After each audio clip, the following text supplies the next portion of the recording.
today I have a special guest here with me, my husband, Brill. Welcome, welcome, welcome. So today we're going to be talking to you all about our secrets to being married for how many years? 14. Oh, I was just testing them to see if you knew how many it was. So what do you think the secrets are to being married for 14 years, Brill? Um, I think the biggest secret is patience and communication. That's going to be the biggest secrets, cause Lord knows if you don't have patience and you're not able to communicate, and also taking time to de-escalate things, you know, and this is the pot calling the kettle black because we all get into these emotional um, situations to where one person reacts and then the other person reacts off of the reaction of your spouse. So if you could take the time to just take a deep breath, walk away from the situation, and then come back with level heads, things will be translated in a better manner versus exploding in um, out of emotion. Because a lot of times when we were younger in our relationships, we always acted out of emotions versus taking the time to um, just calm ourselves and say what we have to say and make sure that we're being respectful to each other in a way to where no one's hurting each other's feelings or no one's saying anything that they cannot take back. Um, Although we may say that we forgive you or um, um, we didn't mean to say it, when you say it, it's already out there, you know. And although you forgive a person for saying things in the heat of the moment, it always stays in your subconscious that this person said something that I didn't approve of or that wasn't true about myself. So um, if you could take the time to just you know cool down. You know, what I've learned is my wife is not gonna like everything that I say, and I'm not gonna like everything that she says. It's just that we have to acknowledge what each other say and not put our personal feelings in it. Just take the time to think about it.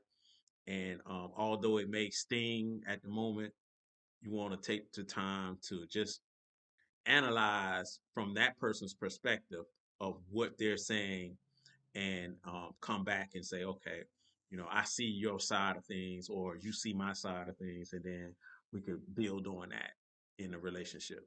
What do you think? So I'm just gonna give them a backstory of first and foremost how we met. So we met when back in 2007. Seven. And so with me, I just want to put it out there. There is an age difference in between us two. I'm 39, and I don't know if you want to tell your age or I'm a lot older. not. He's not a lot older, but there is a 14-year age gap between us two. And so when me and Pharrell met back in 2007, I was still in the party girl stage. I like to go to the club and turn up and this, that, and the third. And, Perel, if you don't mind me sharing, you was going through a divorce. And so, you know, I think that he was still dealing with some trauma behind that. And, with me being younger, I was always used to boyfriends and stuff like that. So it was a big difference in dating someone who had number one, who was, a little bit older than I was, and then number two, they had been married before, you know. And so of course in the beginning stages of our marriage, because we got married like it wasn't long after we dated that we got married. It's maybe like a year. I think we dated for like a year and then we got married. And so, I just think that, again, I was still in a very immature phase in my life to where again I still like to hang around certain people. I still like to go to the clubs. I still like to go out and party. And, with him being older, that was something that he had already done. So there was conflict in that. And so, of course, as I began to mature and get older, and we kind of I began to understand, like, okay, as it with being a wife, these are certain things that you can't do no more, or you have to be respectful in the fact that you have a husband, and it's not wife like to maybe go out every weekend and party and be in environments where that are not um positive, and that are not healthy for marriage. So yeah, like I said, we just had to kind of like meet in that. And like I said, it took some years. It took some years to get for me to get to the point to where, like I said, now I understand. That was one of the biggest pushbacks, right? Was that, we just couldn't agree on that. Because like I said at the time, I just didn't understand. But like I say again, as I began to mature, as I began to um have children, I began to see, like, okay, like, I get it now, you know. But like I said, it took time and it took compromise. And like I said, it's still taking some compromise, on a lot of things within our marriage. But yes, definitely I would say the communication portion of it. Like I say, just get to know that person. What is true is that you really don't learn a person until, in my opinion, like years and years and years after you've been in the marriage with them. Because in the beginning stages, again, and I can't speak for everybody, but for us in the beginning stages, I think that we were both in very different parts of our lives. Like we were both, I mean, I don't know if you agree or not, but we were both like kind of in a sense like broken. And so, like when you have two people who are searching and seeking and trying to find healing on their own, and they're getting together, like, sometimes it can be kind of disastrous, and it can be some button of the heads. But I could definitely say, like I say, after 14 years, this is my best friend, this is my BFF, and we still working this thing on out. Of course, we still have things that we agree to disagree on, but yeah. Yeah. And there's no perfection in this. Um, a lot of people they go through marriage and they think that everything is supposed to be good day, sunny days and roses and things of that nature, but it's not. It's a marriage that's having a bonding, actually trying to grow as one. And that takes a lot. That takes a lot because you first have to understand your mate. You need to understand your spouse, and your spouse needs to understand you. And you guys have to, let down all those barriers and walls and things of nature. And you have to begin to speak to each other in order to grow together. And I can truly say that it took us about 8 years to actually grow to the point to where, a lot of times me and my wife we talk and then we finish each other's sentences now, and it's like we're in tune with each other, and we get a lot of these comments saying, you guys are like brother and sister, and and I think that that attributes to us being aligned together. My wife is my best friend as well. We do everything together. Our business, we have businesses together. We spend our time together. So, and I think with that bonding effect, you can really start to grow as one the way it should be. If you're in a marriage to where your wife is doing their own thing and you're doing your own thing, there'll never be any congruency there. You want to be in a marriage to where you're looking to grow as one, you know, Mhm. and that takes time. No one's a perfectionist, and we're still working to grow our marriage to the next level. So it's a process, but a lot of times we run away from the process.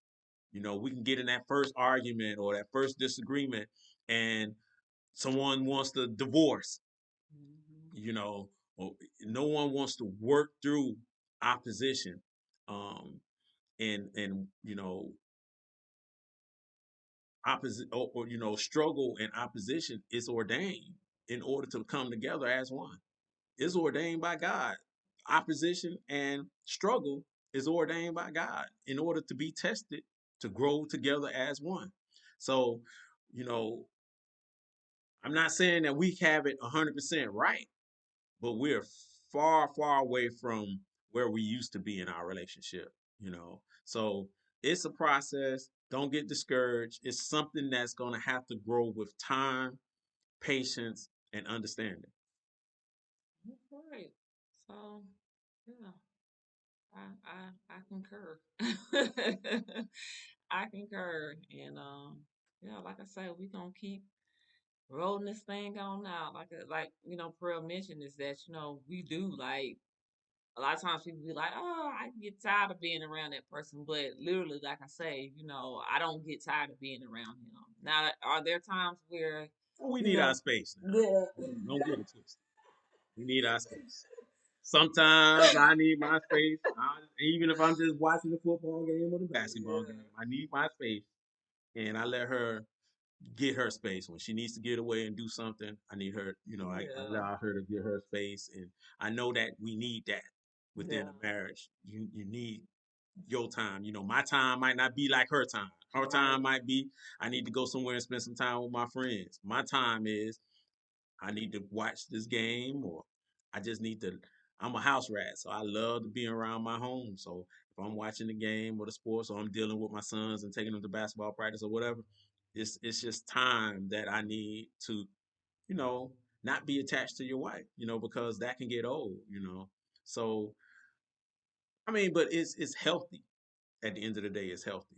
yeah. Um, I agree. it's healthy. So it's just a process. Like I said, it's a process.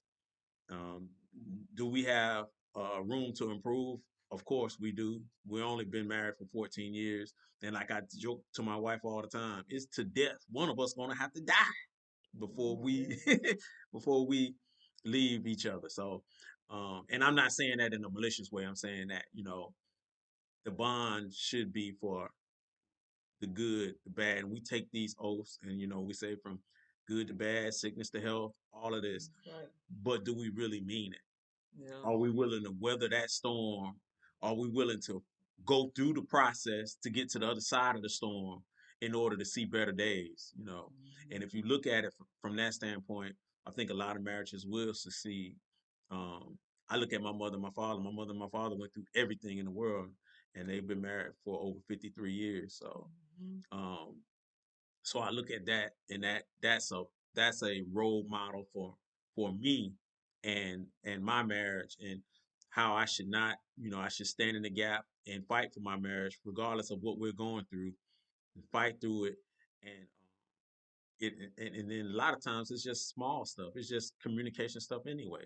Mhm. It's nothing major, but we allow our emotions to take us out of character, you know. Yeah, I agree.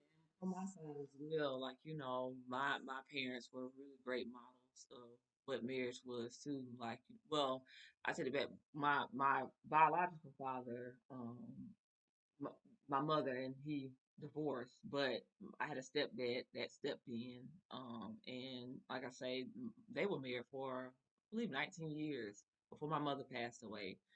And so, I never seen them argue. I never seen them fight. I never seen really, to be honest, like if they did have disagreements. Like I said, they did a really great job of hiding it. And so, like I said, I had a really great example of what it looks like to be married and to take those vows to death do us sparks. Like I say, my stepdad, he stayed with my mom until she passed away. And so, yeah. But you got anything else? Or you good? I think that's it. Okay. Till next episode. Yeah, Thank you for having me on your channel. Till next time. And y'all just drop some comments below. What are y'all's thoughts, on marriage?